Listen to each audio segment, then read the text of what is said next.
مرتبہ نا ہمارے مغل پورے کے علاقے میں بارشوں کی وجہ سے تباہی بڑی ہوئی تھی، تو صدر ضیاء الحق علاقے کا دورہ کرنے آیا تھا۔ تو ایک علاقے کا کونسلر تھا، بہرحال میں نام نہیں ان کا بتا رہا تھا، تو اس کے ساتھ اس نے مصافحہ کیا۔ اس نے تصویر بنوا کر اپنے گھر میں رکھی تھی۔ جو بھی آتا کہتا دیکھو صدر نے میرے ساتھ مصافحہ کیا تھا، دیکھو صدر نے میرے ساتھ مصافحہ کیا تھا۔ میں نے کہا جو صدر سے مصافحہ کرے وہ بڑی شان والا، اور جو امام الانبیاء کے ساتھ مصافحہ کرے وہ کتنی شان والا۔ الحمدللہ ثم الحمدللہ، اپنا عقیدہ ہے کہ میرے آقا صلی اللہ علیہ وسلم جس کے ساتھ مصافحہ فرمائیں گے وہ جنتی ہو جائے گا۔ اچھا، اگر کوئی دلیل پوچھے تو میں دلیل بھی عرض کروں۔ حضرت انس رضی اللہ تعالی عنہ، ان کے پاس ایک کپڑے کا دسترخوان تھا۔ جب یہ میلا ہو جاتا تو اس کو دھوتے نہیں تھے، بلکہ آگ میں ڈال دیتے، تندور میں ڈال دیتے، میل جل جاتی، صاف شفاف دسترخوان باہر آ جاتا۔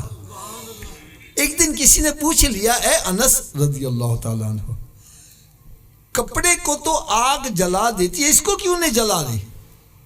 وہ کہنے لگا یہ سچی بات ہے، کپڑے کو آگ جلا دیتی ہے، لیکن جس کپڑے کو نسبت میرے آقا کے ساتھ ہو جائے اس کو نہیں جلاتی۔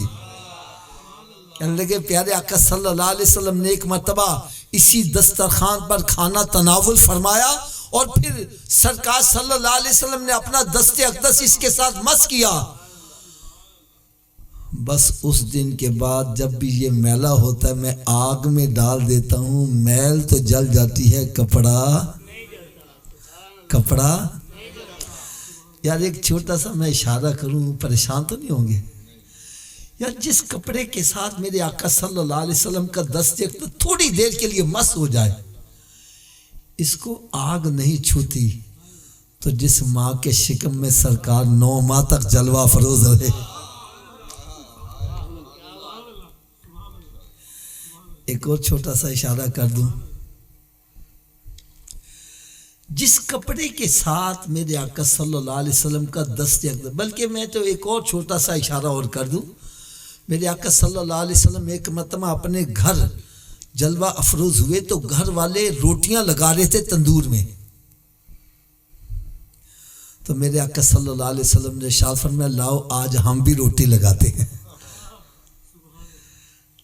آج اگر کوئی مرد عورت کے ساتھ کام کاج میں ہاتھ بٹائے، ہم کہتے ہیں رہن مرید ہو گیا۔ حالہ عورت کے ساتھ گھر کے کام کاج میں ہاتھ بٹانا میرے آقا کی سنت مبارکہ ہے۔ میرے آقا صلی اللہ علیہ وسلم نے ایک روٹی بنائی اور بنا کر تندور میں لگائی، یہ علیحدہ بات ہے، ساری روٹیاں پک گئی، وہ ویسی کی ویسی لگی ہوئی ہے۔ یار سنو، اس پر آگ کا اثر نہیں ہو رہا، فرمایا اس کا میرا ہاتھ لگ گیا ہے، اس کو آگ کیسے جلائے؟